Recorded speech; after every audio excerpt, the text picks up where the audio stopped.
Baik, Assalamualaikum warahmatullahi wabarakatuh, Bapak Ibu yang kami hormati, semua peserta Diklat Planning and Budgeting angkatan 2021, kerjasama antara Fakultas Ekonomi Universitas Andalas dengan Pusbid Genlak dan Bappenas.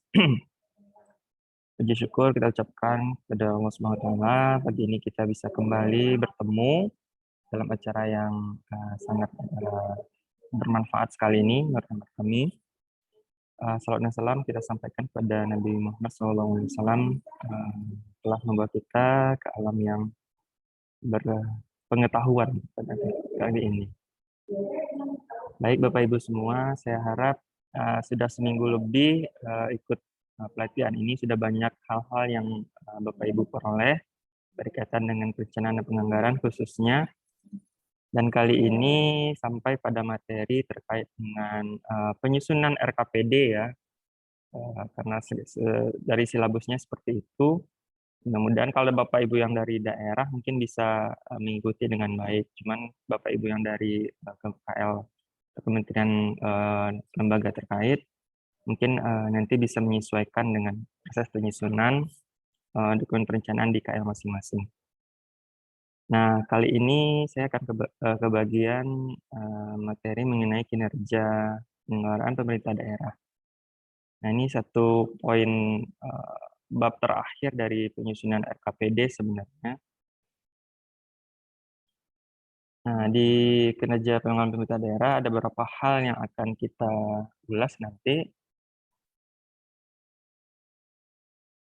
Mulai dari sedikit pendahuluan, kemudian ada urgensi kinerja penyelenggaraan pemerintah daerah, kemudian ada indikator kinerja penyelenggaraan pemerintah daerah, serta terakhir nanti ada beberapa isu strategis yang ingin saya ulas bersama Bapak Ibu semua. Kita sambil diskusi saja ya Bapak Ibu, kalau ada yang ingin mengucapkan pendapat atau bertanya bisa langsung ngomong aja. Baik, dari sisi pendahuluan kita lihat apa sih pokok pembelajaran di sini. Nah, di sini dalam kurikulumnya, dalam silabusnya, dari proses penyusunan RKPD itu ada beberapa poin. Mungkin yang pendahuluan dan gambar umum sudah dibahas oleh narasumber sebelumnya, sama juga dengan kerangka ekonomi dan keuangan daerah. Kemudian sasaran dan prioritas pembangunan daerah juga sudah diulas. Kemudian selanjutnya ada rencana kerja dan pendanaan. Terakhir bagian yang ingin saya ulas adalah di sini kinerja penyelenggaraan pemerintah daerah. Itu kata kuncinya adalah kinerja, kemudian ada indikator kinerja dan juga pembangunan. Baik, selanjutnya dari pengertian. Nah, kalau berdasarkan KBBI, kinerja itu adalah ada 3 hal di sini. Sesuatu yang ingin dicapai, kemudian prestasi yang ingin diperlihatkan, dan terakhir kemampuan kerja yang berkaitan dengan peralatan. Ini secara harfiah maknanya berdasarkan KBBI.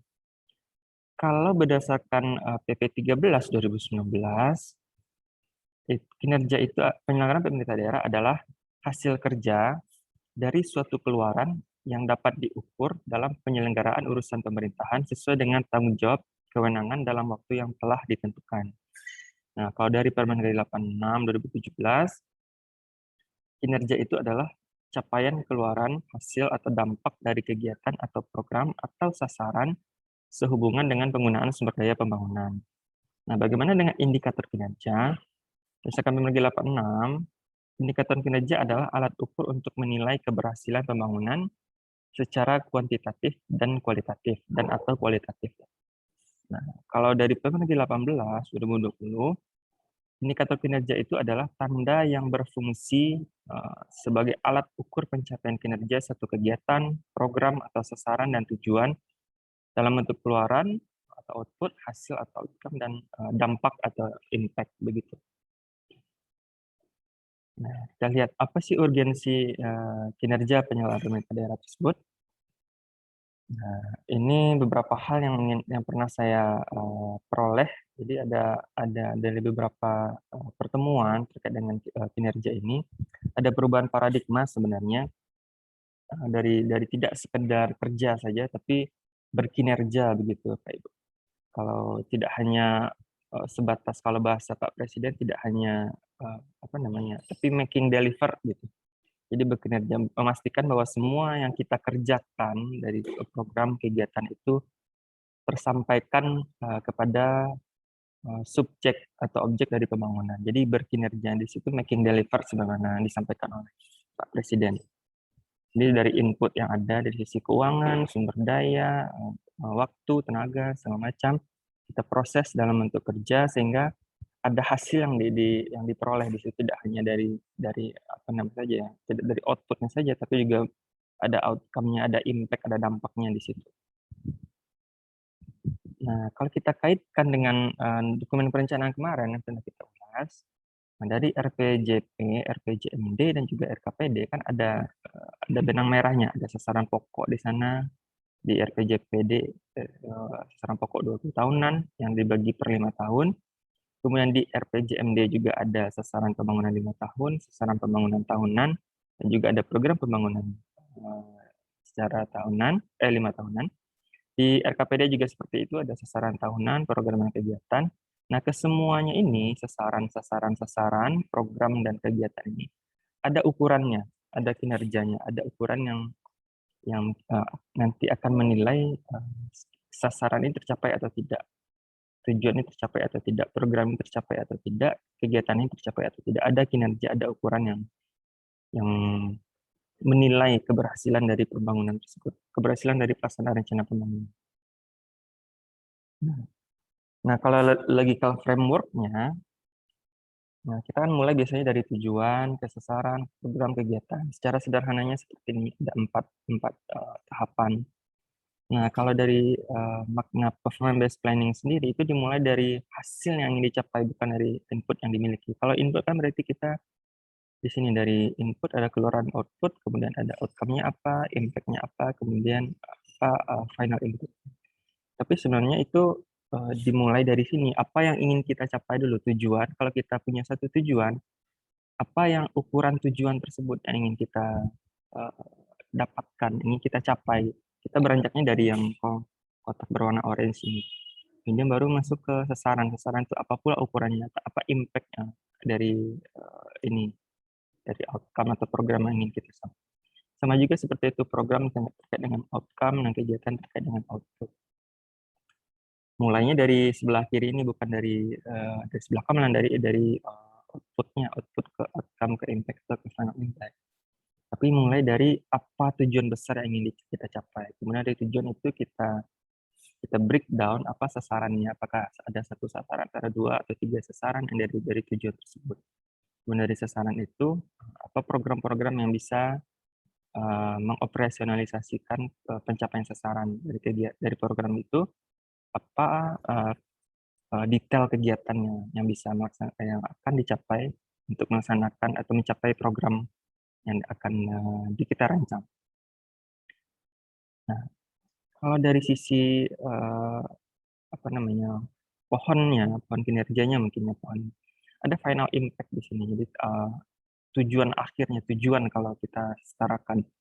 Ada tujuan di sini, kemudian ada impact atau sasaran yang ingin dicapai, kemudian dari sasaran itu ada beberapa outcome atau program, kemudian ada juga intermediate outcome.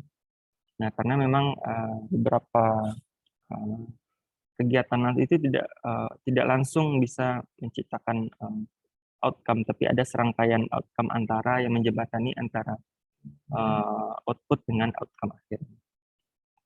Nah, kemudian variabel yang menyebabkan outcome itu tidak selalu linear, berarti bisa jadi output itu langsung ke outcome, atau jadi ada intermediate outcome, atau dari satu output ke satu outcome ke satu intermediate outcome ke satu outcome. Bisa jadi dari 2 output bisa 1 intermediate outcome, atau nanti juga dari 2 intermediate outcome bisa ke 1 outcome.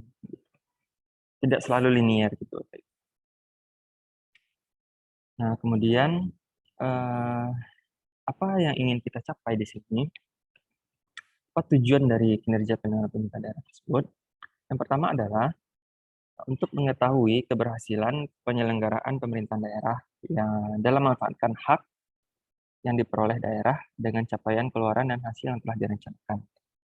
Yang kedua, itu untuk membandingkan tingkat capaian kinerja antara satu daerah dengan daerah lainnya dalam wilayah provinsi. misalkan, atau dalam wilayah antar provinsi dalam wilayah nasional.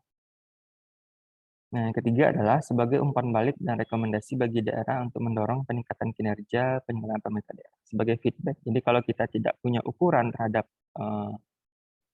kinerja kita atau pekerjaan yang kita laksanakan, tentu kita tidak tahu apakah yang kita lakukan ini sudah baik atau belum, sudah berhasil guna atau belum, efektif dan efisiennya seperti apa.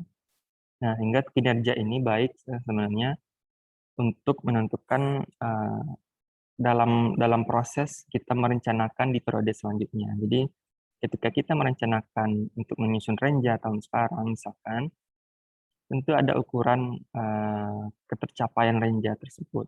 Dari ukuran tersebutlah, indikator kinerja itulah kita menilai apa yang kita lakukan sekarang sudah berhasil. Kalau sudah berhasil perlu ditingkatkan. Kalau memang belum berhasil, tentu ada hal-hal penyebabnya, apa faktor pendorongnya, apa faktor penghambatnya dari tercapaian renja tersebut. Sehingga di tahun depan itu bisa pendekatannya itu lebih baik daripada tahun sekarang. Nah, kemudian kita masuk ke indikator kinerja penyelenggaraan pemerintah daerah. Nah, apa kriteria indikator pembangunan tersebut?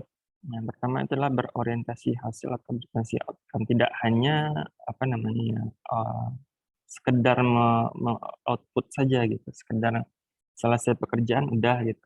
Tapi tentu ada setelah itu apa gitu. Setelah pekerjaan kita laksanakan, apa hasilnya, apa dampaknya, apa outcome yang dihasilkan dari pekerjaan-pekerjaan tersebut. Tentu di luar itu juga harus ada, sebagaimana sudah Bapak Ibu ketahui, ada SMART plus C dalam penentuan indikator tersebut. Harus spesifik, jadi mampu menyatakan sesuatu secara definitif, tidak normatif, tidak bermakna ganda, relevan, dan khas atau unik dalam menilai serta mendorong kinerja suatu organisasi. Yang kedua itu measurable atau dapat diukur dengan jelas, dan cara pengukurannya juga jelas. Kemudian achievable, dapat dicapai, tidak ambisius, tidak di bawah standar kinerja juga, ya, tidak terlalu optimis, juga tidak terlalu pesimis.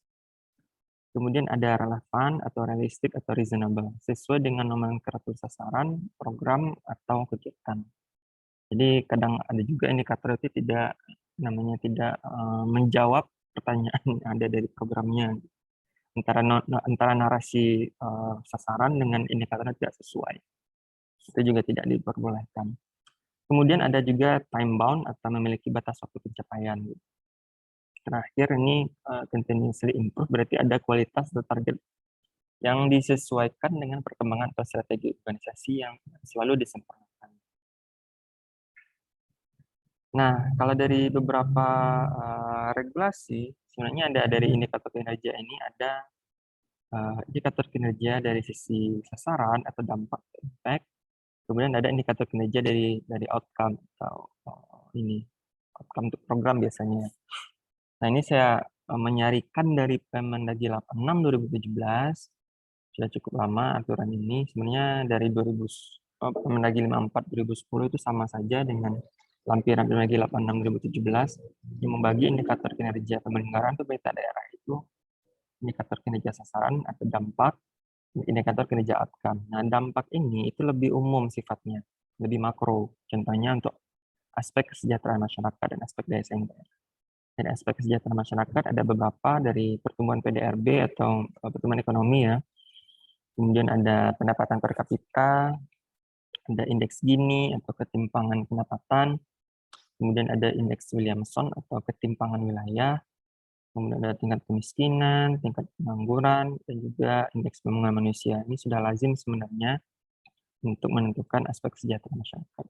Nah, dari sisi aspek daya saing daerah, contohnya ini ada nilai tukar petani, ada rasio ketergantungan, ada beberapa hal yang lain.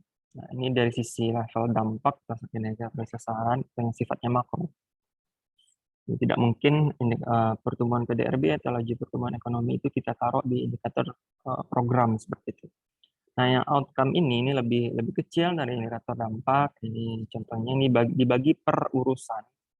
Masing-masing urusan berdasarkan Undang-Undang 23 2014 Di sini ada urusan pekerjaan umum penataan ruang, contohnya ya, itu urusan wajib dan pelayanan dasar. Di urusan PUPR, contohnya indikatornya proporsi panjang jalan dalam kondisi baik. Nah, di sini jelas ada cara perhitungannya di situ. Panjang jalan dalam kondisi baik dibagi dengan jumlah panjang jalan seluruhnya berdasarkan kewenangan, dikali 100% biasanya. Dapatlah angka. Ini kan jelas cara mengukurnya ada, ya, definisinya jelas juga, jadi sesuai dengan kriteria SMART tadi. Contohnya kemudian untuk urusan wajib non pelayanan dasar, contohnya di perhubungan. Di perhubungan itu ada rasio panjang jalan per jumlah kendaraan. Nah, formulasi perhitungannya begini, cara panjang jalan dibagi dengan jumlah kendaraan. Formulasinya jelas dan ukurannya juga jelas. Nah, kemudian untuk urusan pilihan, contohnya di urusan pariwisata, ada salah satu indikatornya PAD sektor pariwisata. Nah, formulasi perhitungannya PAD sektor pariwisata dibagi dengan total PAD dikali 100%. Contohnya untuk urusan pilihan. Definisinya juga jelas, cara perhitungan juga jelas.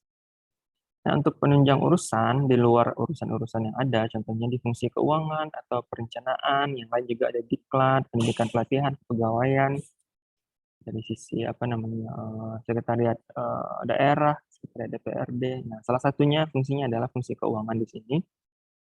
Yang di fungsi keuangan contohnya indikatornya persentase silpa. Total silpa dibagi dengan total APBD dikali 100%. Ini salah satu contohnya. Jelas formulasi perhitungannya, jelas juga ada definisinya.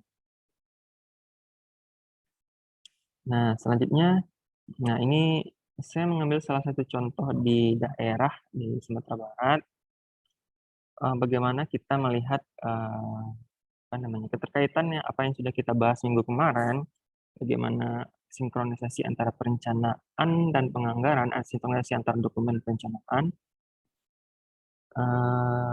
kaitannya dengan indikator kinerjanya. Nah, contohnya di sini, di level tujuan kita punya tujuan untuk meningkatkan perekonomian daerah. Narasinya kan meningkatkan perekonomian daerah. Nah, ukuran yang relevan atau yang pas untuk mengukur peningkatan perekonomian daerah itu adalah pertumbuhan ekonomi. Itu lebih sangat-sangat lazim sekali diukur dengan pertumbuhan ekonomi. Di sini juga ada indeks Gini. Nah, indeks Gini ini menyatakan bahwa sebenarnya pertumbuhan ekonomi atau peningkatan ekonomi yang terjadi tersebut itu berkualitas gitu. Berkualitas dalam hal tidak terjadi apa namanya ketimpangan pendapatan, sehingga ada dua ukuran yang ditampilkan di sini, dua indikator yang ditampilkan untuk mengukur peningkatan perekonomian ini. Sehingga peningkatan ekonomi yang berkualitas, dia tumbuh dan juga ketimpangannya juga berkurang gitu. Ketimpangan pendapatan berkurang, pertumbuhan ekonomi meningkat, ketimpangan pendapatan berkurang. Itu salah satu ciri pertumbuhan ekonomi yang berkualitas. Nah, untuk meningkatkan perekonomian daerah ini, ada beberapa sasaran yang ingin dicapai. Pertama, berkembangnya ekonomi kerakyatan berbasis potensi unggulan daerah, kemudian ada meningkatnya nilai investasi, dan juga terakhir meningkatnya perluasan kesempatan kerja. Nah, jadi logika berpikirnya, jika ekonomi kerakyatan berbasis potensi unggulan daerah meningkat, berkembang, sehingga perekonomian daerah meningkat. Jika investasi meningkat nilainya, maka perekonomian daerah meningkat. Jika perluasan kesempatan kerja meningkat, maka peningkatan perekonomian daerah juga meningkat. Seperti itu. Nah, kalau secara logika dia bahasanya masuk. Secara logika dia tidak apa namanya tidak bertentangan dengan logika gitu ya. Nah, apa indikatornya atau apa ukurannya? Ya, berkembangnya ekonomi daerah ini, potensi unggulan daerah. Nah, setelah berdasarkan apa namanya ya, gambaran umum kondisi daerah yang ada di bab 2 yang sudah dibahas tersebut, misalkan ada 3 sektor yang dianggap sebagai potensi unggulan daerah, misalkan berdasarkan fenomena yang ada di bab 2-nya gitu. Contohnya di sini sektor perdagangan, sektor pariwisata, dan juga sektor pertanian. Sehingga ukuran yang ingin dicapai yang akan dinilai sebagai ukuran dari berkembangnya ekonomi kerakyatan berbasis potensi ini. Potensi itu ada 3 di sini. Potensi perdagangan, potensi pariwisata, dan juga potensi pertanian, sehingga ukurannya adalah pertumbuhan masing-masing sektor ini. Sehingga jika sektor perdagangan meningkat, maka pertumbuhan ekonomi meningkat secara keseluruhan. Jadi bahasanya juga relevan ya, logical framework-nya. Sama juga untuk pariwisata dan pertanian. Jika ketiga sektor unggulan ini pertumbuhannya meningkat, maka pertumbuhan ekonomi akan meningkat di sini. Jadi bahasa antara keterkaitan antara indikatornya juga jelas gitu ya, indikator sasaran dengan indikator tujuan. Kemudian di sini ada meningkatnya nilai investasi. Ukurannya adalah persentase peningkatan nilai investasi. Sebenarnya banyak ukuran yang bisa kita sampaikan di sini. Apakah dalam bentuk persentase, apakah dalam bentuk nominal absolutnya atau seperti apa. Tapi yang ingin dilihat di sini adalah peningkatannya, persentase peningkatannya. Semakin baik dah setiap tahun, apakah semakin baik persentase peningkatannya atau tidak. Kalau kita hanya menampilkan nilai saja, bisa jadi nilainya tetap meningkat, tapi persentase peningkatannya itu cenderung mengalami perlambatan begitu. Sehingga dari sisi kinerja sebenarnya itu agak kurang baik gitu. Setidaknya kinerja tahun sekarang itu bisa lebih meningkat tahun depan. Sehingga kalau kita tampilkan di sini persentase peningkatan nilai investasi itu akan lebih baik. Jadi misalkan peningkatan tahun pertama itu meningkat 5%, kemudian di tahun kedua meningkat 6%, kemudian tahun ketiga 7%, tahun keempat 8%, dan tahun kelima itu 9%. Itu kan lebih baik sebenarnya daripada nilai investasinya meningkat, cuman dari sisi ukuran persentase peningkatan, dia setiap tahun tuh hanya meningkat konstan di angka 3% gitu. Tapi dari sisi nilai dia meningkat secara absolut. Nah, itu kan lebih baik ukurannya sebenarnya. Kemudian yang lainnya, yang ketiga, di situ ada ukuran sasaran, ada narasi sasaran di sini, nomenklatur sasarannya meningkatnya perluasan kesempatan kerja. Nah, ukuran yang lazim di sini pasti tingkat pengangguran terbuka. Nah, bagaimana mengukur tingkat pengangguran? Mungkin beberapa Bapak Ibu sudah paham, yang dari BPS mungkin sudah paham sekali ya. Tingkat pengangguran ini adalah jumlah orang yang menganggur dibagi dengan jumlah angkatan kerja. Iya, kerja. Nah, angkatan kerja sendiri adalah penduduk dalam usia kerja ya, usia produktif itu antara 15 sampai 25 tahun. Nah, di luar itu berarti bukan usia produktif, jadi tidak dihitung sebagai angkatan kerja. Nah, kemudian di level program, kita ambil untuk ekonomi kerakyatan berbasis potensi unggulan daerah, ada beberapa program, sangat banyak. Ada 3, 4, 5, 6, 7, 8, 9, 10, dan 11 program di sini. 11 program. Nah, salah satunya di sini misalkan kita ambil di sini persentase kunjungan wisata di sini. Nah, kalau kunjungan wisata itu meningkat, sehingga pertumbuhan sektor ekonomi pariwisata meningkat. Gitu. Ini kan bahasanya juga pas dari sisi logical framework-nya atau dari nomenklaturnya. Semakin meningkat daya tarik destinasi pariwisata, maka ekonomi kerakyatan berbasis potensi unggulan daerah semakin berkembang. Gitu.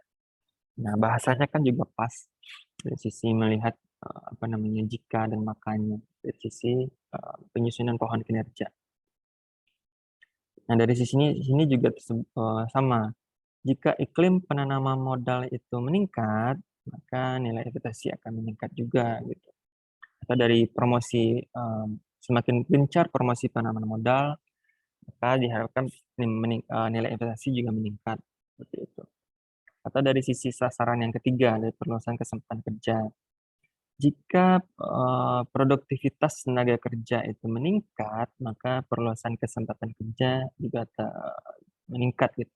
Atau di sini dari sisi indikatornya, jika pencari kerja itu semakin terampil, maka dia akan lebih punya kesempatan kerja lebih tinggi, sehingga tingkat pengangguran terbuka itu juga akan semakin berkurang. Nah, dari sisi bahasa ininya, logical framework-nya itu pas gitu ya, Bapak Ibu. Nah, kalau untuk level kegiatan itu akan sangat banyak sekali. Kita akan melihat dari level kegiatan. Nah, ini contohnya keselarasan yang saya sampaikan tadi. Nah, kalau kita ambil satu contoh saja, pertumbuhan ekonomi untuk indikator kinerja.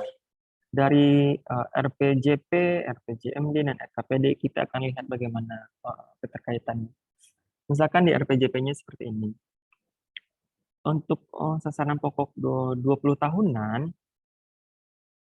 itu ditetapkan misalkan di akhir periode RPJP di tahun 2025, itu pertumbuhan ekonomi di satu daerah tersebut ada 8,10%. Nah, itu di-breakdown untuk sasaran 5 tahun ininya di RPJP-nya, itu di tahun 2010 itu 6,9, di tahun 2015 itu 7,21, di tahun 2020 7,56, dan di 2025 itu 8,10. Sama ya antara sasaran pokok akhirnya 8,10% dengan di 2025 pas. Nah, kemudian kalau kita lihat keterkaitan antara RPJP dengan RPJMD-nya, kita lihat di sini. Tentu dari penyusunan RPJP yang di 15 tahun yang lalu itu, tentu dengan penyusunan RPJMD yang sekarang periodenya 2021-2026 misalkan, atau 2025, tentu basis datanya sudah berubah gitu ya. Asumsi-asumsi yang ada itu sudah tidak relevan lagi dengan apa yang dibangun dengan asumsi 15 tahun yang lalu. Sehingga berdasarkan analisa dari tim penyusun RPJMD-nya, di akhir 2025 itu hanya bisa tumbuh ekonomi daerah tersebut 4,70%. Ini kan nggak sama dengan angka yang ada di RPJP-nya ya. Angka 4,70% ini. Ini kan 8,10 di sini. Di sini cuma 4,70%. Nah, ini yang kita maksud kemarin itu ada deviasi. Deviasi antara perencanaan jangka panjang dengan perencanaan jangka menengah. Apakah ini wajar? Sebenarnya wajar saja karena tentu perencanaan yang dibangun 15 tahun yang lalu itu tentu dalam perkembangannya itu akan sangat tidak mungkin tercapai 100% gitu. Tentu ada deviasi yang terjadi di sini. Nah, deviasinya ini kan sebenarnya cukup besar nih antara 8,10% dan 4,70%. Ada dua hal sebenarnya di sini, apakah yang terjadi kesalahan pada proses penyusunan penentuan target ini, penentuan target di RPJP-nya, atau di sini terjadi apa namanya ya,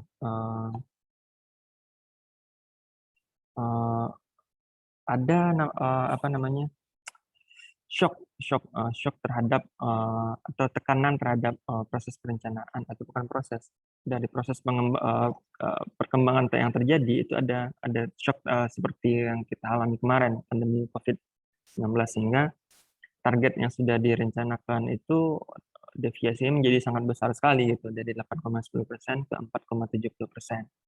Padahal sebenarnya mungkin kalau tidak terjadi pandemi, bisa jadi angka di 2025 di sini di RPJMD-nya bisa mencapai angka yang lebih mendekati 8,10%. Nah, deviasi ini tentu perlu dijelaskan dengan baik di dalam dokumen RPJMD-nya, kenapa target yang ada di sini untuk pertumbuhan ekonomi itu tidak sama 100% angkanya. Nah, perlu kami dicatatkan bahwa angka ini tidak harus 100% sama kalau menurut pendapat saya secara pribadi, karena tidak mungkin rencana yang kita laksanakan itu 100% terlaksana dengan baik. Pasti ada deviasi yang ada di situ. Nah, kemudian kalau kita lihat indikator ini dari RPJMD ke RKPD. Di sini. Di RPJMD dari target tahunan yang sudah ditentukan, misalkan di 2022, pertumbuhan ekonomi 3,40% misalkan gitu ya. Nah, tapi di RKPD-nya kita melihat targetnya itu enggak 3,40 tapi 5,6% misalkan seperti itu.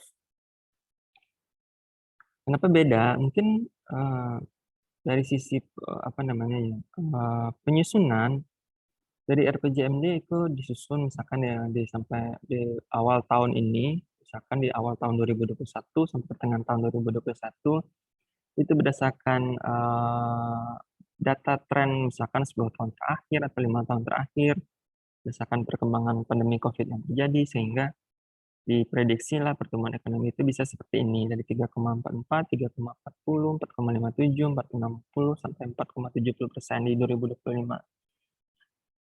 Nah, tapi dalam perkembangannya mungkin ada beberapa hal di sini, misalkan dari RKP pemerintah misalkan menetapkan oh di daerah ini pertumbuhan ekonomi itu diharapkan bisa mencapai angka 5,6 sehingga itu harus dicantumkan angka 5,6 di dalam RKP-nya. Misalkan seperti itu pertimbangannya atau ada pertimbangan lain sebenarnya. Dari sisi perkembangan penyusunan RKPD misalkan ada hal-hal lain yang berkembang sehingga asumsi awal yang 3,40% ini bisa meningkat menjadi 5,6% sebenarnya pertumbuhan ekonominya. Mungkin seperti itu. Nah, deviasi yang terjadi ini tentu juga perlu dijelaskan di RKPD-nya. Kenapa berbeda dengan RPJMD-nya? Nah, deviasinya atau perbedaan yang terjadi dengan RPJMD perlu dijelaskan.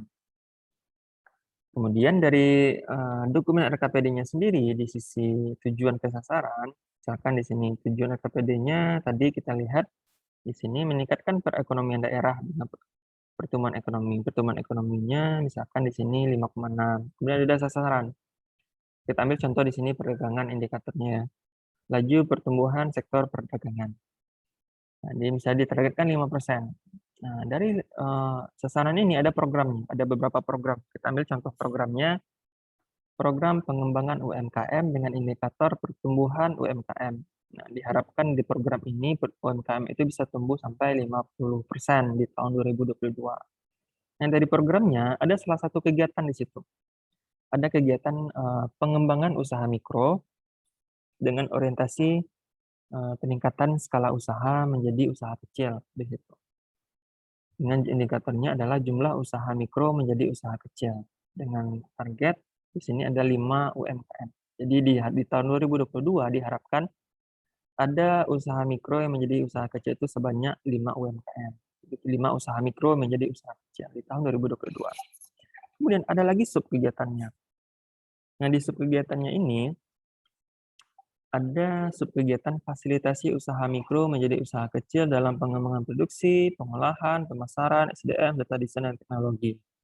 Nah, ada salah satu indikatornya adalah pelatihan desain dan packaging produk UMKM. Targetnya itu ada 20 orang.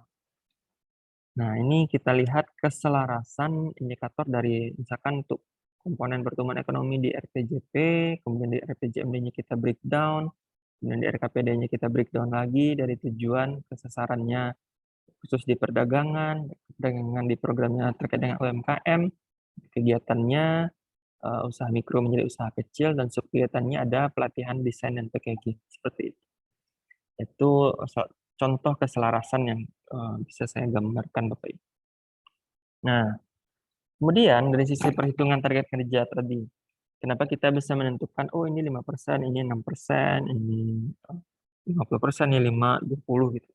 Nah, dalam perhitungannya, antara kondisi awal dan kondisi akhir itu ada dua penghitungan gitu. Ada yang non kumulatif dan juga yang bersifat maaf ini salah ketik ya. Ini yang non kumulatif, ada yang bersifat kumulatif di sini. Ini di bawah ini kumulatif, mohon maaf. Nah, non kumulatif berarti setiap tahun itu dihitung kinerjanya itu adalah kinerja tahunannya. Kinerja khusus pada tahun tersebut saja. Gitu. Misalkan di tahun 2022 di sini nilai investasi skala nasional misalkan 120 miliar gitu. Jadi kita hanya mengukur di tahun ini saja. Kita tidak membawa kinerja tahun lalu ke tahun sekarang. Kita hanya mengukur tahun ini, tahun 2022 saja. 120 miliar.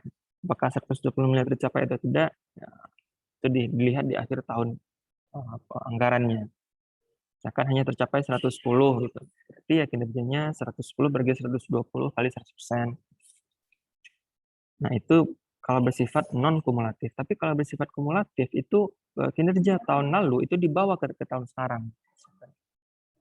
Misalkan di sini kondisi awal contohnya untuk panjang jalan dalam kondisi baik 70%, ini 71, 72, 73, 74, 75 sehingga di kondisi akhirnya 75%. Nah, di sini misalkan di 2021 ini targetnya 71%, tapi hanya tercapai misalkan 70,5% saja gitu.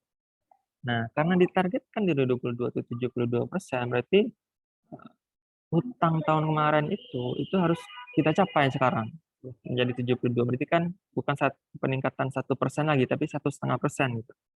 Itu kalau kumulatif sehingga apa yang ada di bawah tahun kemarin itu ditarik sampai ke tahun sekarang. Nah, begitu juga halnya kalau di sini melebihi 71% gitu. Misalkan di sini bisa 71,2% gitu. Sehingga, di 2022 kalau, tetap ditargetkan segini, kita cuma butuh 0,8% saja peningkatannya, tidak lagi 1% gitu, karena sifatnya kumulatif tadi. Itu kalau untuk perhitungan. Nah, kemudian ini ada pertimbangan dalam, penetapan target. Pertama, ada target nasional atau target tingkat yang lebih tinggi. Contohnya di sini, yang kita bahas kemarin ya, ada pertumbuhan ekonomi nasional kemarin kan. Pertumbuhan ekonomi tahun 2022 ditargetkan bisa mencapai angka 4,5 sampai 5,5%, misalkan seperti itu. Kemudian, di RKP dia Bappenas itu membagi atau men-breakdown ke masing-masing kabupaten kota, ke masing-masing provinsi. Kan Aceh di sini 4,7, Sumatera Utara 5,0, 5,4, Sumatera Barat antara 5,4 sampai 5,7, Riau itu 1,16 sampai 2,71, dan Jambi 4,21 sampai 4,90. Nah, breakdown target ini tentu menjadi pertimbangan dalam bagi Bapeda di di provinsi maupun di kabupaten kota nanti untuk menentukan target pertumbuhan ekonomi di tahun 2022. Nah, kami sendiri di Bapeda provinsi juga seperti itu, Pak Ibu. Jadi kami ada pertimbangan juga dari target RKP ini. Misalkan kita di Sumatera Barat targetkan sekian, tentu itu menjadi pertimbangan bagi kami dalam menentukan nanti bagaimana target pertumbuhan ekonomi di tahun 2022. Nah, di sisi lain juga ada berdasarkan tren atau kecenderungan pencapaian periode perencanaan sebelumnya. Nah, khusus untuk pertumbuhan ekonomi tadi. Nah, dari sisi pertumbuhan ekonomi, data seriesnya dari 2011 sampai 2019 di sini seperti ini Bapak Ibu. Dia cenderung melambat seperti itu, atau cenderung stagnan antara sekitar 5%. Tapi dari sisi tren dia itu cenderung melambat sebenarnya kalau dari sisi tren secara linearnya. Cuman kalau tren dari sisi misalkan kita ambil kurva eksponensial di sini atau kurva polinomial, dia agak diprediksi mungkin akan meningkat kembali gitu, seperti ini. Cuman di 2020 itu terjadi shock di sini, ada pandemi COVID-19 sehingga pertumbuhan ekonomi di Sumatera Barat itu minus 1,60% di 2020 gitu. Kemudian kalau kita targetkan kembali di sini berdasarkan angka tadi ya, angka contohnya tadi kita ambil di RPJP tadi itu kan tinggi sekali dari minus 1,6 ke angka di sini 7,5% di sini, 7 kemudian sampai 8,1 di sini, 8,0. Itu akan sangat tinggi sekali kan, susah mencapainya target ini. Nah, sehingga tentu perlu mempertimbangkan dalam RPJM-nya itu perlu mempertimbangkan bagaimana target itu dikonstruksikan gitu. Kalau di RPJP tadi targetkan segini, padahal sebenarnya dari sisi tren atau kecenderungan dia hanya bisa di sini. Masih berkutat di angka 5-6% saja gitu. Sehingga tentu perlu disesuaikan. Apalagi nanti ada pandemi Covid di sini yang kontraksi sampai minus 1,6 di sini, tentu akan terjadi juga perubahan di sini sebenarnya. Untuk ada analisa selanjutnya di sini. Nah, kemudian ada juga standar internasional atau standar nasional di sini. Nah, kalau standar internasional kita mengacu misalkan ke MDGs dulunya, Millennium Development Goals, atau SDGs sekarang ya, Sustainable Development Goals. Gitu. Kita ambil contoh di sini, ada satu data yang ingin saya sampaikan di sini. AKI, indikatornya salah satunya itu adalah AKI atau angka kematian ibu. Nah, di 1991 itu angka kematian ibu di Indonesia itu mencapai 300, hampir 390 di sini. Hampir 400 di sini. 400 per 1000 ya, pas 100.000 kelahiran hidup. Nah, angkanya itu sebenarnya dari sisi tren dia cenderung berkurang. dari angka dari 91 sampai 2015 di sini. Sempat turun ke sini, kemudian naik lagi, turun lagi. Tapi secara kecenderungan dia cenderung turun gitu. Nah, tapi berdasarkan dokumen MDGs sebenarnya itu bisa diharapkan itu angkanya di 2015 kalau MDGs kita punya batas waktu sampai 2015 itu diharapkan bisa mencapai angka 102 kematian ibu per 100.000 kelahiran hidup misalkan seperti itu. Nah, angka ini tentu jauh sekali antara pencapaian di 2015 ini angkanya sampai sekitar 300-an, padahal target itu sebenarnya 102 di sini berdasarkan MDGs, Standar Internasionalnya gitu. Nah, kemudian lanjutannya MDGs itu SDGs, Sustainable Development Goals, itu lebih kecil lagi, sekitar 70 targetnya. Untuk di 2030 itu bisa diharapkan mencapai angka 70 gitu. Nah, berdasarkan ini tren yang ada di sini, kalau kita bekerja berdasarkan business as usual gitu, paling di 2020 kita hanya bisa mencapai angka 200, sekitar 250 di sini. 250.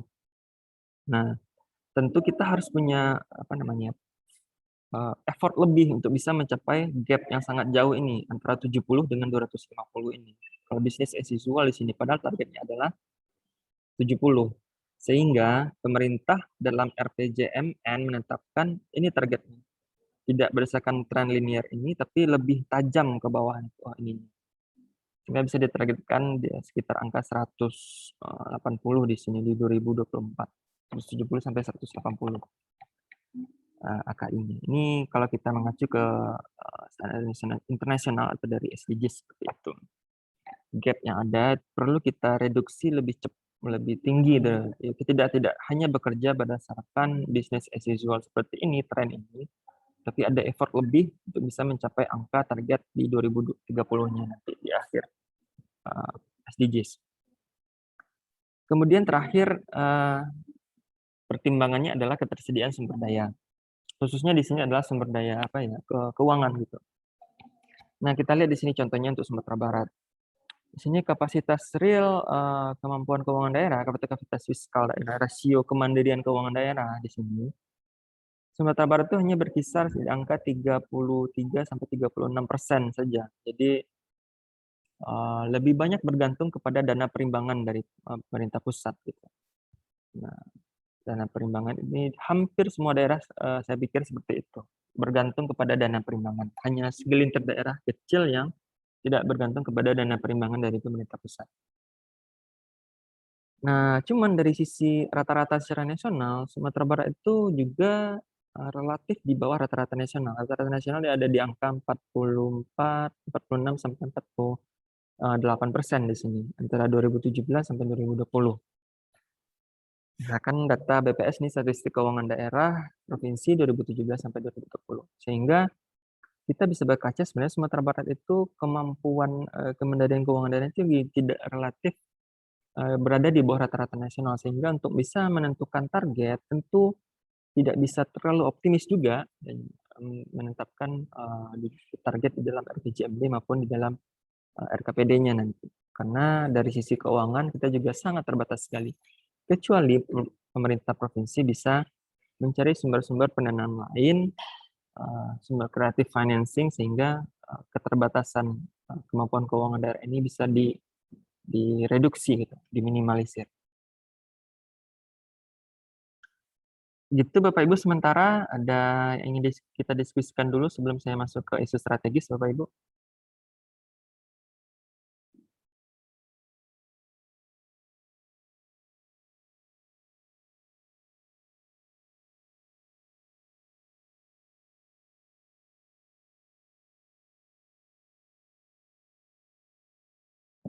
Ada ya? Atau yang mau komentar dulu atau sharing pengalaman di daerah masing-masing, bagaimana menentukan target indikator kinerja penyelenggaraan pemerintah daerah, ada nggak kira-kira Bapak Ibu?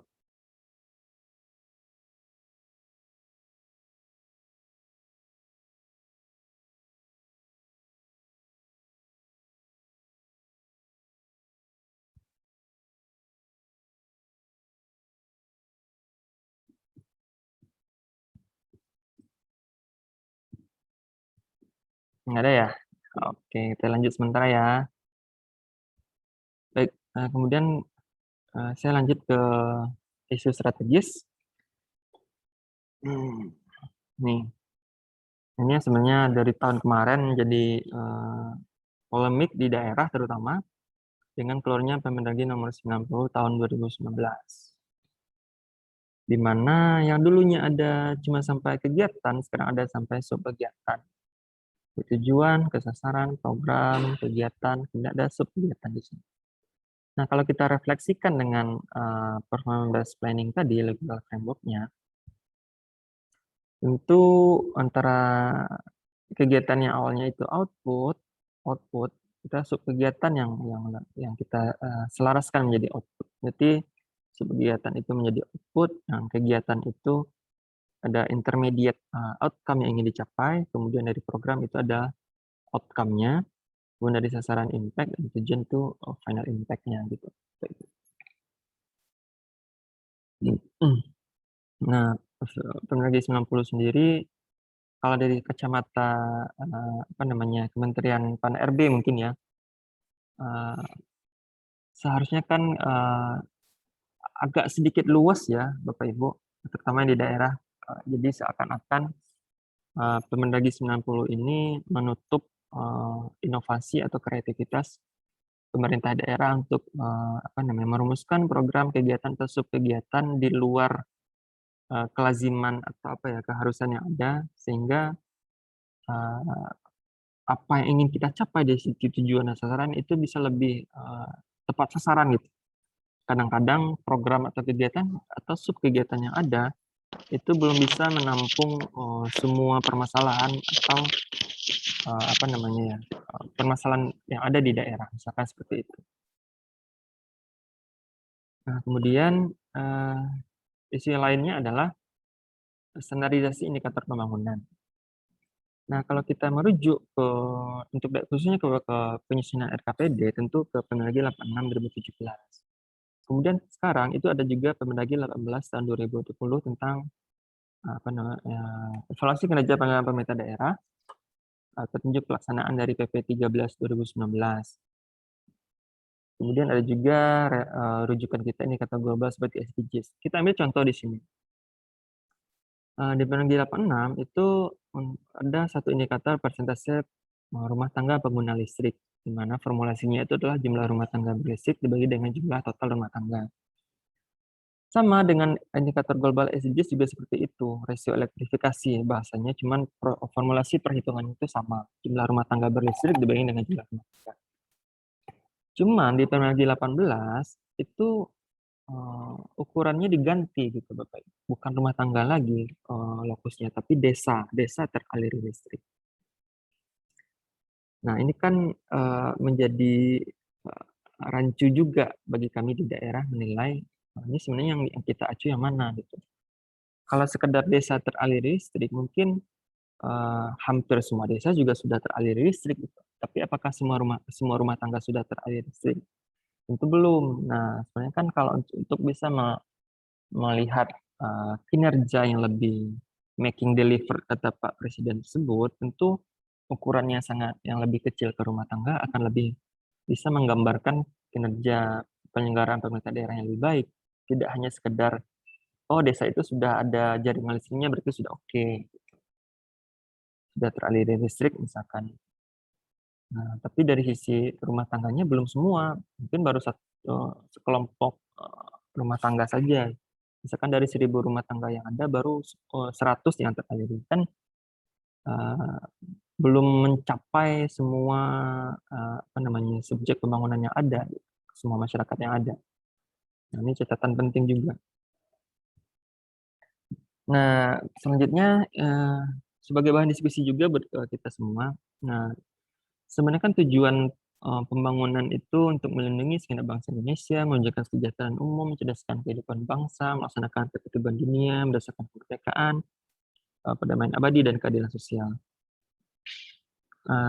Ukuran-ukuran yang sudah ada tadi berdasarkan Permendagri 86 2017 atau apa namanya, Permendagri 18 2020 atau indikator-indikator yang ada dalam dokumen SDGs, itu sebenarnya kadang-kadang belum semua mewakili gitu loh, menurut hemat saya seperti itu. Kadang apa yang diukur oleh dokumen perencanaan tersebut, diukur oleh pemerintah, nah itu belum bisa menggambarkan kesejahteraan masyarakat secara umum gitu, sehingga ada beberapa organisasi yang mengukur, atau dari skala dunia juga ada sih sebenarnya. Contohnya yang mengukur keberhasilan pembangunan itu dari indikator-indikator yang dalam tanda petik itu tidak terdefinisi, sifatnya kualitatif gitu. Seperti Livable City Index atau indeks kebahagiaan yang sebenarnya sudah beberapa daerah pernah mau diukur gitu ya. Siapa sangka sebenarnya contohnya di provinsi paling bahagia di Indonesia adalah Maluku Utara. Gitu. Terlepas apakah dari sisi rumah tangga dia sudah berlistrik atau belum, atau dari sisi tingkat kriminalitasnya, atau dari sisi pertumbuhan ekonominya, dari sisi ekonomi makro atau IPM-nya gitu. Belum setinggi apa yang ada di khususnya kota-kota dan kabupaten di Pulau Jawa, tapi Maluku Utara itu penduduknya merasa paling bahagia gitu di Indonesia berdasarkan survei tahun 2017 gitu. Sama halnya juga di level internasional juga seperti itu.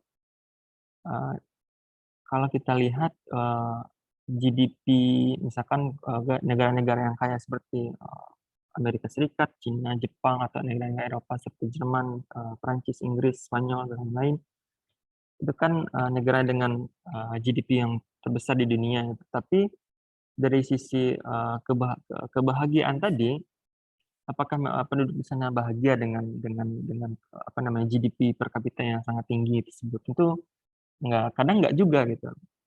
Kalau Bapak Ibu pernah membaca atau mendengar, ada satu negara di Asia Tengah, khususnya di dekat India, itu ada namanya negara Bhutan. Itu pernah juga dinobatkan disurvei sebagai negara paling bahagia, gitu. Penduduknya paling bahagia. Walaupun dari sisi pembangunan sebenarnya dia tidak sophisticated yang ada di negara-negara maju, tapi dari sisi kebahagiaan dia bahagia kok hidup dengan secara sederhana, bercocok tanam di daerah ketinggian seperti itu, dan itu diukur dari sisi kebahagiaan, mereka bahagia gitu. Nah, itu kan indikator-indikatornya sebenarnya indikator kualitatif yang tidak terdefinisi gitu. Atau juga Livable City Index seperti yang pernah diukur oleh Ikatan Alumni Perencana atau Asosiasi Perencana di Indonesia. Di tahun 2019 contohnya di sini ada beberapa kota yang pernah diukur. Salah satunya nilai yang tertinggi itu berada dulu pernah di Yogyakarta, dan juga di Kota Bandung. Nah, ukuran-ukuran seperti ini kan ukuran yang bisa memperlihatkan kota-kota ini layak dihuni atau tidak gitu.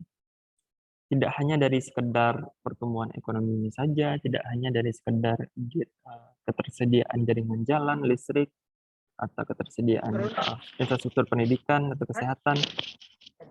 Tentu ada ukuran-ukuran lain gitu, sehingga Livable City Index ini menjadi salah satu ukuran juga. Izin Pak.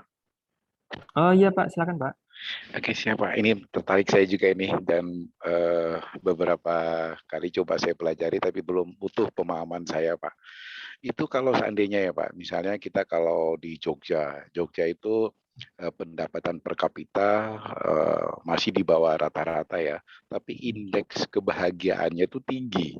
Itu kira-kira variabel untuk mengukurnya itu dari apa saja ya, variabel untuk mengukurnya? Demikian Pak. Baik, makasih Pak Ruslan. Sebenarnya saya nggak terlalu mendetail lihat variabel yang mengukur indeks kebahagiaan, cuman ada sebenarnya kalau kita bisa melihat dokumen ininya, reportnya, mungkin kita bisa lihat apa saja variabel yang diukur dalam indeks kebahagiaan ini. Tapi secara umum pasti setidaknya dia menilai secara kualitatif gitu Pak, personal, berdasarkan survei, misalkan ke sekian ribu orang di satu kota gitu. Kemudian ditanyakan apakah Bapak atau Ibu merasa bahagia hidup di sini atau pertanyaannya seperti apa gitu kan. Oh, survei itu Pak ya? Iya, Betul-betul. survei Pak. Mungkin survei ya, heeh. Survei Jadi karena sangat langsung kualitatif gitu Pak ya, dan kualitatif, sangat betul. subjektif sekali juga gitu. Heeh, betul ya Pak Tapi ya? ya sangat Heeh. subjektif dan sangat kualitatif. Tentu sebenarnya kita tidak apa namanya, kalau kita menyeragamkan semua ukuran gitu ya Pak ya, ukuran berdasarkan indikator-indikator yang ada dari pertumbuhan ekonomi, IPM dan segala macam, bagus. Tapi itu kalau menurut hemat saya itu baru tahap dasar atau tahap awalnya gitu ya. Di luar itu sebenarnya kita perlu menilai lagi gitu, apakah memang masyarakat yang ada itu sudah bahagia atau belum gitu ya.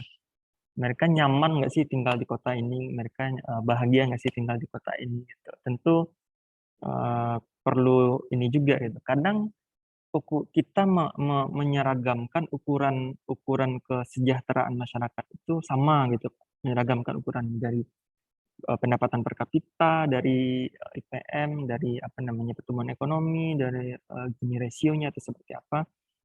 Cuman kita kan juga tidak apa namanya tidak apa perlu melihat juga sebenarnya mungkin mereka yang hidup di desa yang mungkin di bawah rata-rata pendapatannya, tapi dia hidup bahagia, dia nggak masalah.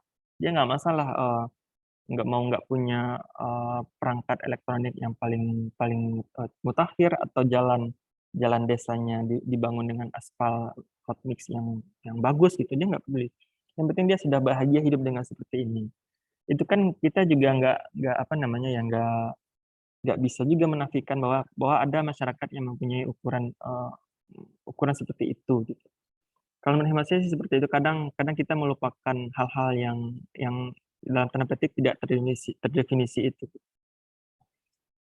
Mungkin itu bisa mewarnai bagaimana pola pikir kita dalam mendeliver kebijakan pemerintah.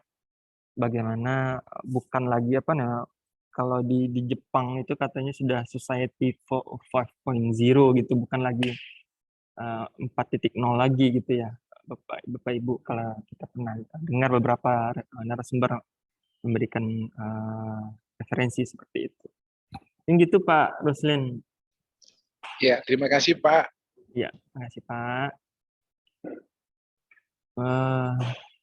Kemudian terakhir saya ingin menyampaikan sebelum saya tutup, ini satu quote sebenarnya, kita di pemerintahan kadang dihadapkan pada dua hal gitu Bapak Ibu. Melakukan sesuatu dengan benar atau melakukan sesuatu yang benar. Itu bedanya tipis, cuman dampaknya sangat besar sekali gitu. Misalkan Bapak Ibu disuruh atau diperintahkan oleh atasan melaksanakan sesuatu yang itu dari sisi aturan hukum, aturan keuangan, aturan norma apa namanya hukum positif itu benar gitu. Tidak ada yang salah dari sisi hukum positif di situ. Tapi dari sisi nurani, Bapak Ibu mungkin menilai ini bukan sesuatu yang benar gitu. Ini nggak benar nih, walaupun dari sisi hukum positif dia benar, tapi dari sisi hati nurani ini nggak benar gitu. Nah, kita mungkin Bapak Ibu pernah mengalami hal-hal yang sama seperti itu. Nah, saya pikir kita harus punya integritas untuk menyatakan bahwa ini loh yang benar untuk dilakukan, bukan melakukan perintah yang dengan benar, tapi melakukan sesuatu yang benar gitu. Maka ini quote-nya, doing the right thing is more important than doing the thing right gitu. Kadang ini yang menjadi dilema bagi kita mungkin di pemerintahan. Kadang kita lebih cenderung melakukan sesuatu dengan benar gitu, bukan melakukan sesuatu yang benar, sehingga dampak yang dirasakan oleh masyarakat terhadap kebijakan pemerintah itu tidak terlalu signifikan dirasakan mungkin. Seperti itu Bapak Ibu. Mungkin secara sederhana mungkin seperti itu yang bisa saya sampaikan, karena mungkin Bapak Ibu sudah banyak terlibat dalam proses penyusunan dokumen perencanaan, baik di Renja KL mungkin ya, atau Rensra KL, atau di pemerintah daerah, Bapak Ibu yang di Bapeda mungkin menyusun RKPD atau menyusun Renstra atau Renja PD di dinas-dinas terkait. Mungkin gitu itu Bapak Ibu, kita masuk ke diskusi kalau ada yang ingin Bapak Ibu diskusikan terkait dengan kinerja penyelenggara pemerintah daerah, khususnya mungkin Bapak Ibu yang di ini ya, di KL mungkin ya, mungkin agak susah mendekatkan dengan proses ini kurikulum pelatihan kali ini yang lebih menekankan ke penyusunan RKPD mungkin ya. Silakan Bapak Ibu kalau ini ada yang didiskusikan.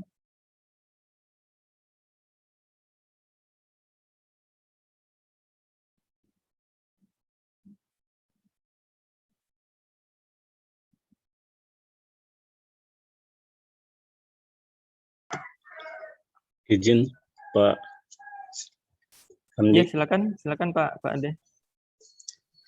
Ya, makasih Pak. Mungkin sedikit saja Pak, tadi saya melihat ada slide tentang perhitungan indikator kinerja. Iya Pak. Di situ ada contoh terkait deviasi. Nah itu kan mungkin di slide itu mungkin baru contoh Pak ya. Iya.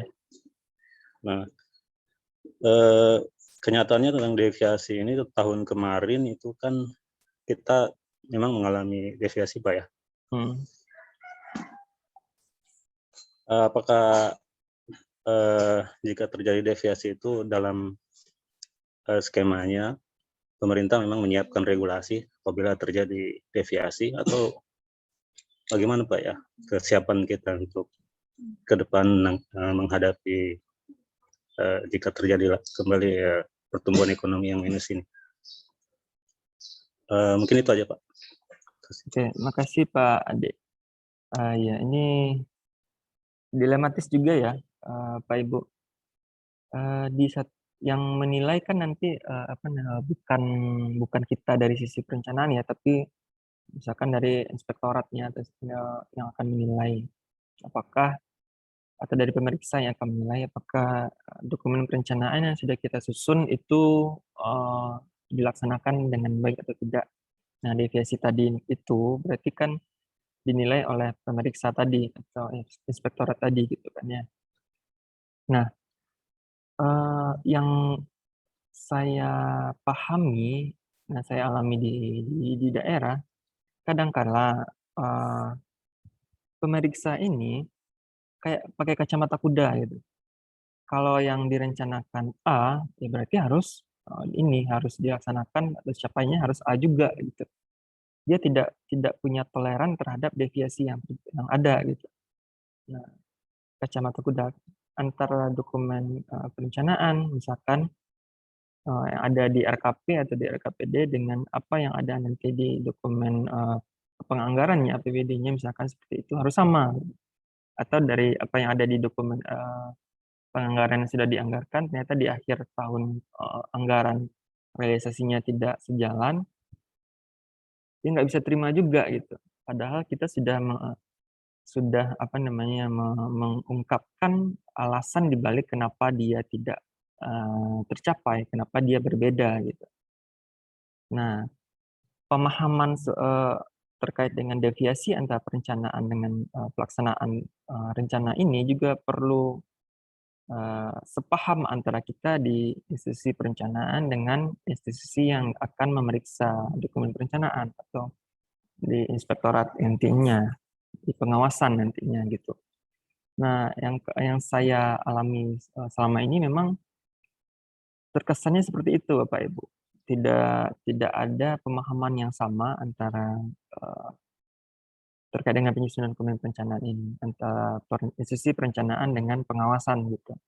Mereka cenderung pakai kacamata kuda gitu. Apalagi kalau dari yang saya lihat itu di BPK khususnya mungkin ya, yang pegawai-pegawai baru-baru itu loh, termasuk usia masih muda, kemudian periksa dokumen perencanaan di suatu daerah, ternyata ada deviasi, dipertanyakan, tanyalah kenapa ini terjadi deviasi gitu. Kita sudah jelaskan ini, tapi dalam pemahaman mereka ya A, kalau A ya A, kalau B ya B gitu. Nah, ini tentu harus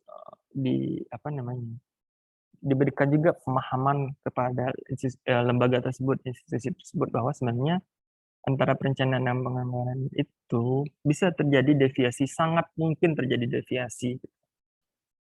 Nah, tentu pertanyaan selanjutnya, deviasi seperti apa yang dalam tahap wajar gitu, tahap yang logis gitu. Kan nggak mungkin juga deviasinya terlalu besar. Pun deviasinya terlalu besar, tentu ada penjelasan di sana. Dan pasti ada kejadian luar biasa yang menyebabkan deviasinya menjadi besar gitu. Kalau dalam tahap wajar, mungkin deviasinya mungkin hanya dalam tanda petik mungkin wajar 5-10%, misalkan seperti itu. Kalau kita bisa berkaca pada tingkat kepercayaan, kalau misalkan kita pakai analisis statistik kan, pakai tingkat kepercayaan misalkan 95% atau 90%. Jadi kan ada errornya sekitar 5-10%. Misalkan secara lazim seperti itu. Nah, ketika di luar lebih dari 10%, tentu pasti ada kejadian luar biasa, atau memang dari sisi perencanaan kita yang salah gitu. Nah, itu tentu perlu menjadi catatan juga bagi kita. Jangan sampai target yang kita tentukan tadi itu deviasinya terlalu besar nanti, bisa jadi karena itu catatan bagi kita. Berarti kita menentukan target itu terlalu optimis atau terlalu pesimis. Sejalan dengan waktu mungkin penentuan target itu akan lebih mendekati hasil nanti ketika itu lagi pengalaman lagi yang berbicara nanti. Ketika orang yang sudah sering berkutat dengan suatu urusan, berarti dia bisa menentukan kalau anggaran segini, berarti jadi akan peningkatan kinerja segini. Misalkan untuk bangun jalan, kita tadi butuh peningkatan kondisi jalan dalam yang baik itu persentase kondisi jalan yang baik 1% per tahunnya, gitu. Meningkat 1% per tahun. Nah, orang yang sudah lama berkutat di bidang jalan pasti mengerti dia. Untuk meningkatkan 1% itu butuh anggaran 10 miliar misalkan, atau 20 miliar, tergantung dengan berapa panjang jalan yang ada di daerah tersebut. Gitu. Nah, semakin sering, semakin berpengalaman seseorang di bidang tersebut, tentu dia akan lebih pas menentukan nanti berapa target yang lazim, berapa target yang pas, sehingga deviasinya nggak terlalu besar nantinya. Mungkin gitu Pak Ade. Terima kasih Pak. Ya, sama-sama Pak. Ada lagi Bapak Ibu yang ingin didiskusikan? Kalau tidak ada, saya pikir saya ingin mencukupkan sekian saja kalau memang tidak ada, karena saya juga ada agenda lain sebenarnya udah mulai juga dari jam 8. Saya izin keluar sebentar untuk ikut pelatihan kali ini. Masih ada Bapak Ibu? Kalau enggak, izinkan saya untuk bisa menutup. Enggak apa-apa ya Bu Linda? Bu Linda? Bu Linda enggak hadir ya?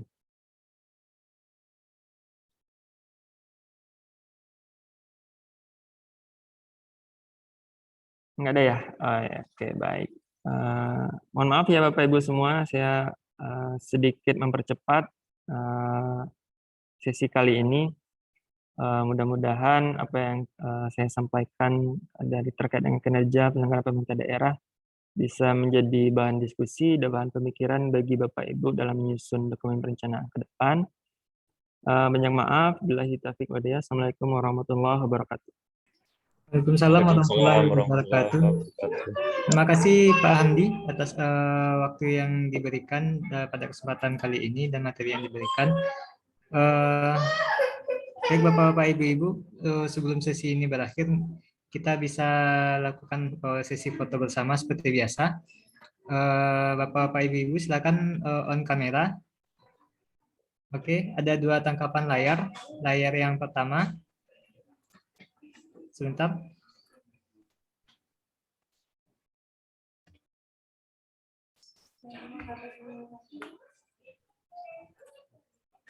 Oke, layar yang pertama. 1, 2, 3. Baik, tunggu sebentar.